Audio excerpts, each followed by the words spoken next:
Welcome to Work It Out, Sweat Therapy with Emily, yours truly, and this is the series where we work it out and we talk it out. You see, owning a body can be really hard at times, and we were not given an instruction manual on how to operate this thing. So consider this series your guide to any and everything to do with owning your body.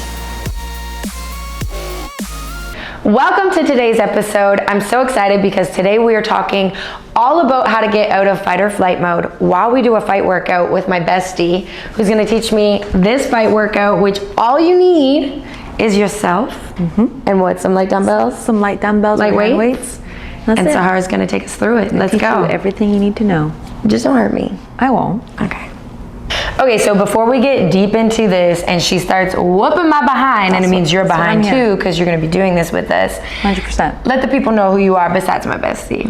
Besides being Emily's bestest friend in the whole wide world and her soulmate, I am Sahar Golestani. I model, I act, I own my own jewelry line, and although it's going to look like I'm a professional boxer, I'm not a professional boxer, but I kind of just know what I'm doing, you know? She's basically professional. Like I'm Mike Tyson. I mean, I'm scared of her. She might look small, but the mighty that comes out of this one. So I'm really excited. Also, why I really wanted to have her on this episode as we talk about fight or flight mode is because she like single-handedly. You need assistance? She also takes care of me. I do. You guys now know the secret. When we go out, she's like, together. What should I order? And then I'll order for her. And she's like, thanks, Mom. She's really holding me together. You now see the glue right here. But no, why you're like so important in this episode is because she single-handedly, I'm like, as you guys know, I can be a little high-strung at times. I think I can do everything. Yeah. Like not delegate, just like 100%. Call myself maybe and make it happen. And she's the one who taught me, number one, sometimes you need help. That's important. And number two, to ask for help. It's important. It is.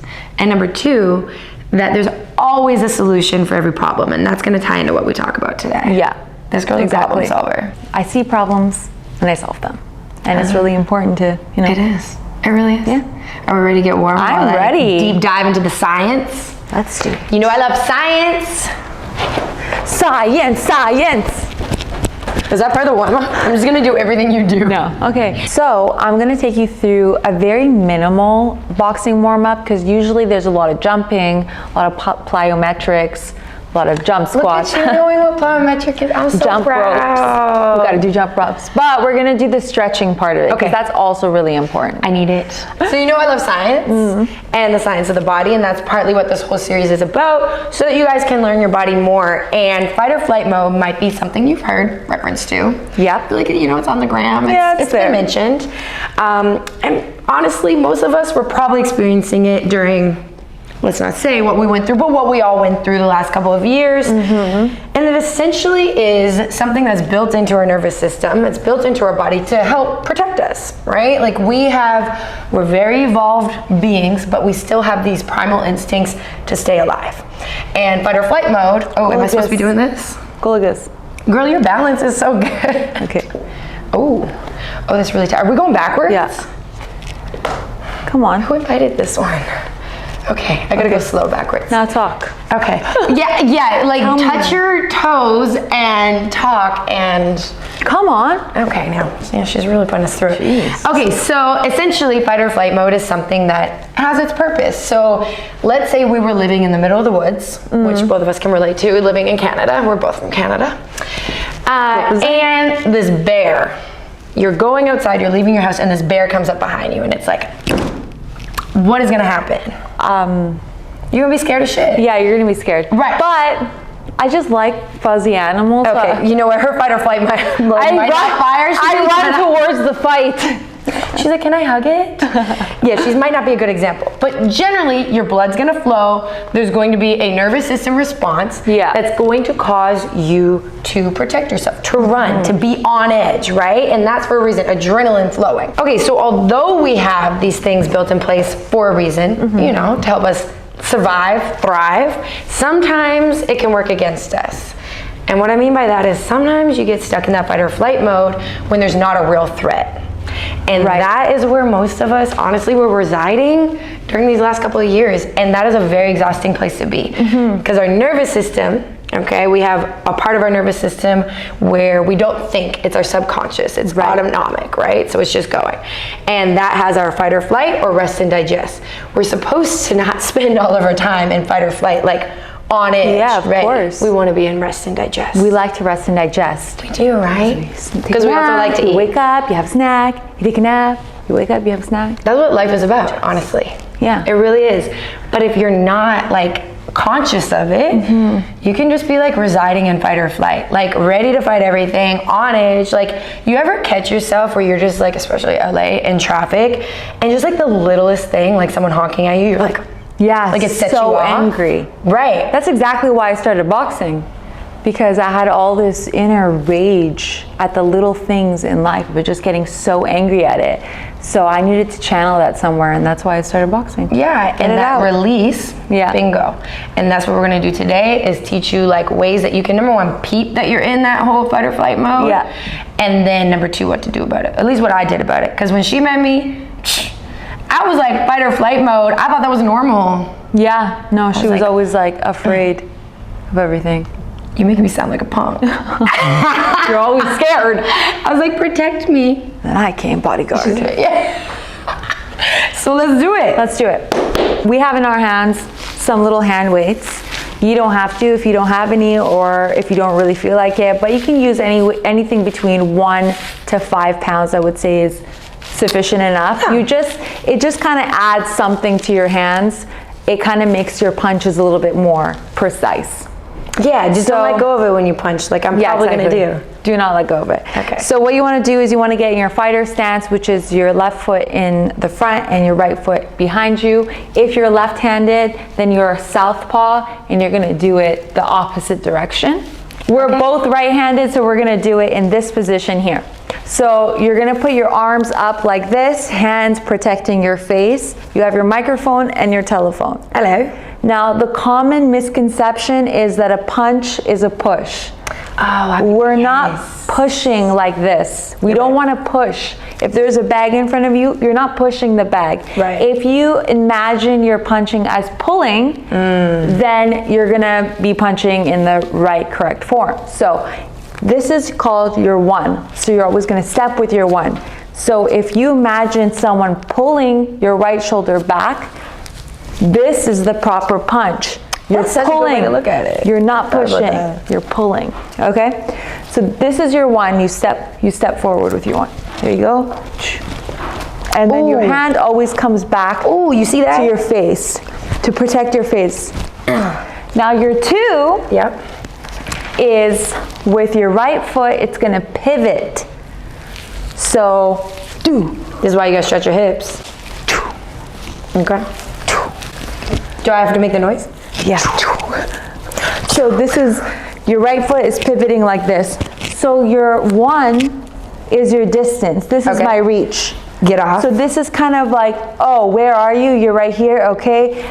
Bam, to the face. Oh, she did that fast. You know what I mean? Oh my God, you had no time to react with that. None. So, She got you right in the jaw. 2. 1, 2. You see, she says it so nice, but she could, I feel like she could mess me up. Okay, so, exactly. Boom, boom. A boom, boom. Yeah, so now we're gonna do the 3. Okay. The 3 is your lead hook, okay? This is what's gonna go to the jaw and create that knockout. You know what I mean? If you punch someone right here, they're out. We're not telling you to punch anyone, by the way. Know that. Punch your air enemies. Earlier, Emily was calling this air. I said air punching. Air punching. This is actually called shadow boxing.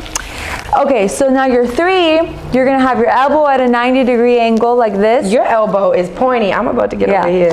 And your foot, and it's all about your hips, you're gonna pivot. Lift it at 90 first? Yeah, so you're like, what? Boom! Boom! Didn't see it coming. Oh, exactly. Now your 4 is the same thing, but it's on the right side. You see, I almost took him out. You saw that? Yeah, you did. Yeah, he's right there. So your 4 is your right arm, and that's your rear hook. So again, you pivot and you swing your hips, and your hand always comes back to protect your face. You gotta protect the face. Yeah. Okay. Then you have your 5 and your 6, which are your uppercuts. Yeah. Pop, pop, pop, pop. So these are going do, do, do, right here. It's the sound effects for me. I'm learning because of the sound effects. Like, Yeah, come on. Now in my head it's gonna be do. So your uppercuts are gonna come from your hips. Okay. And you're gonna tighten your core, and your 5 is like this. Oh, she used a new sound on that one. You hear that? Oh. Go, go, go. I don't know if well, say the noise again. Go. No, the noise when you did the hook. Oh. Okay, then your 6. Shoot, sorry, that was just my one. Then your Wait, 6. what's happening with my front leg? Yeah, exactly. Then your 6 is the same thing on the other side. So if you're using a punching bag, this is right into the belly of the bag. Belly of the bag, belly of the beast. So 5, 6, okay? Yeah, exactly. It's kind of like you're gathering. You're like this. I feel all the stress leaving my body right now. I really do. Okay. Okay. So if you want to dodge a punch, you're so gonna important. Sometimes you gotta dodge the bullshit in life, okay? So you gotta slip back, slip forward. Okay. So you have to imagine a line like this, and imagine someone fist is coming towards your face. You're gonna dodge it like this. Okay. And then you're gonna dodge it like that. Okay. Okay. Let me see your feet when you do that. So a boo, a boo. Okay. Yeah. Okay. Okay. You got it. Yeah. So now let's do all 6 punches together. Ready? Yeah. 1, 2, 3, 4, Oh, you're so 5, fast. 6. Wow, I wasn't ready for that. I mean, bring it down for the people. I did bring it down. At my speed, okay? 1, 2, 3, 4, 5, 6. Oh, I didn't bring it back to my face. 1, 2, 3, 4, 5. Okay, Emily speed. I can bring it back to my face. 5, skills, exactly. See, I'm thinking about protecting the face. Yeah, but right now we're just going through the 6 punches. No, what if the little air enemy comes and gets me? You're never gonna go in the ring and be like 1, 2, 3, 4, 5, 6. You're gonna. I'm in the ring. The life is my ring. Okay. Right now, 1, 2, fighting. 1, 2. So let's just do 1, 2. 1, 2, 1, 2, 1, 2. Always back to your face, rotating Always back. your wrist. Always back. So then 1, 2, 3. 1, 2, 3. I feel like my noises are.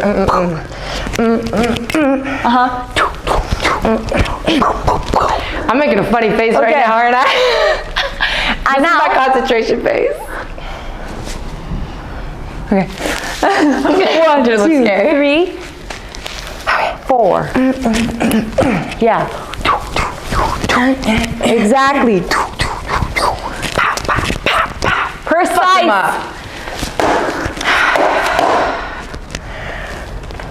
Did that? I'm really sweating. Okay, now pick up your weight. It's actually really good cardio. Pick it up. Okay, now we're gonna do. Let's do some 5 and 6s while we're moving forward. Okay. So. Okay. Ready? We're gonna walk. So we keep our feet in the stance. 5, 6, 5, 6. Oh, this is like a little dance. 5, 6, 5, 6. Exactly. So this is just more of like a.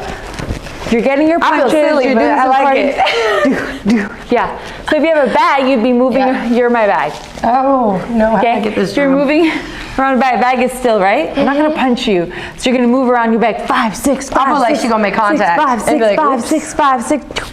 Oh. Like that. Okay. Sorry, I got very distracted. Okay. I can't touch my butt. I think I'm not Study. Okay. So those are your 6 punches. Okay.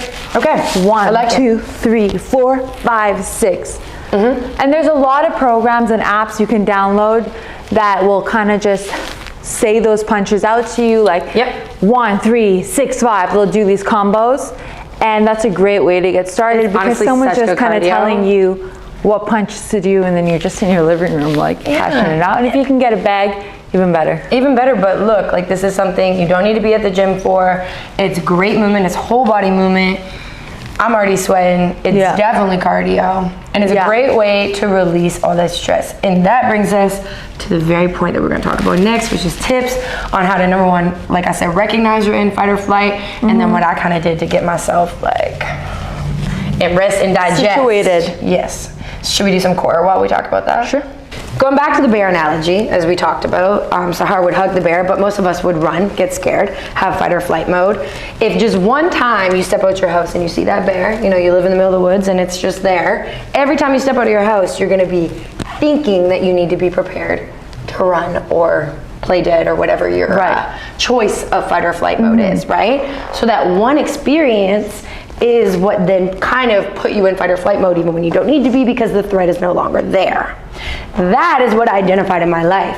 I might have experienced something and that would have triggered that fight or flight mode, but then I thought I was being smart by always being on edge prepared, when in reality that was one experience in life that made me smarter and stronger, but it didn't mean that I had to like be prepared for it to happen again. And I feel like there's a key difference, and you're so good at this, is chopping up like an experience, learning from it, but then not being fearful of it. I just kind of, I just let go of things very easily. I'll remember if someone did something to me, I'll remember that this thing happened, and I'll just be wary of that friendship and that person in my environment, but I'm generally just let things go. And I think that's key with a lot of things, and people around me all the time, they ask me like, how are you just so calm in situations? It's because somebody has to solve the problem. And I think it has to do with being an Aries too. It's like just leading the pack, and I just want to take everything and situate everyone and be like, okay, follow me, this is what we're gonna do. But there are instances, for example, where I feel like I'm the one that's safe. Maybe that is my fight or flight, is like taking control of the situation, you know? Because there are situations, there's very specific people that I feel like I can let go with, and I don't have to be in control of that situation. So I can be then the follower, because sometimes you just want to relax. And let your nervous just chill out and be like, okay, so I don't have to figure this out because I know this person got me. And that honestly brings me to the next point of like what helped me is I identified who made me feel calm and who didn't. And I think that's an important thing too. Sometimes it's yourself that's not making you feel calm. Sometimes you're the person keeping you in fight or flight mode. Sometimes it might be someone else in your environment. You can be your own worst enemy. So you gotta identify that and be like, when do I feel calm? Like what? I feel like I had to learn what calm was. Because I'm such a busy person. I thought like by me being, again, that on edge and like prepared for everything was calm. And it wasn't. No. Calm is when you can just chill out, literally exist, be present, and not be thinking about the next thing or worried. And I feel like that was when I knew I was like, this one's a keeper. She's a bestie. Because we could honestly just spend time together, and she would either help me in situations, give me solutions, or we were just like, it's just calm. It was just chill. Because when I see a problem, it's like, hey, so how are we gonna solve this? We gotta figure it out, you know? And there was a lot of situations where, you know, you had a problem in your life, and I'd just call you, like, just come over, and you'd sit down, and we literally like, this is what happened, this is where you went wrong, this is what you're gonna do next time, and this is what you're gonna do now to get rid of that situation. And to not sit in the stress. So that's the other tip, is I think fight or flight mode is a lot of like, you're just sitting in the stress instead of dealing with it. And I'm not saying that you have to figure out in the exact instant something happens, but don't sit in the stress either. Like, don't feel like, sit there feeling bad for yourself and like, woe is me. Like, just get out of that stress. Don't sit in it. It's not a place to sit. No, you don't want to just dwell in that moment. It's not good for your mental health. It does not feel good. You ever like hear, obviously we've all heard this before, like, oh, I have butterflies in my stomach. Like all of that is like a saying, like a metaphor that's true about our nervous system. So like that's actually your nervous system communicating to you. Your gut is your second brain. You heard it here first, ladies and gentlemen. Probably not first, but like, I said it. But like, we're really like, you know, making sure you realize that. Don't ignore it. And I think that's another huge part about like just getting out of that mode. For sure. Is it time to stretch? Yeah, I'm stretching. Do this little hip flexor thing. We need to stretch hip flexors. I feel so tight in my hip flexors. So I like to like just sometimes just chill out here. Or if you're really tight like I am today, we're just gonna chill up here. We're just gonna chill right here. My butt is tight. Everything's so tight. But back to your point, I feel like the different ways that you can get out of that funk is one of the things I like to do is actually go and do something that I know I love. Like I love to do. So for me, like now it's like boxing. Like I love to do that, and I know if I go and I do it in those 45 minutes, I'll really release all that stress and tension.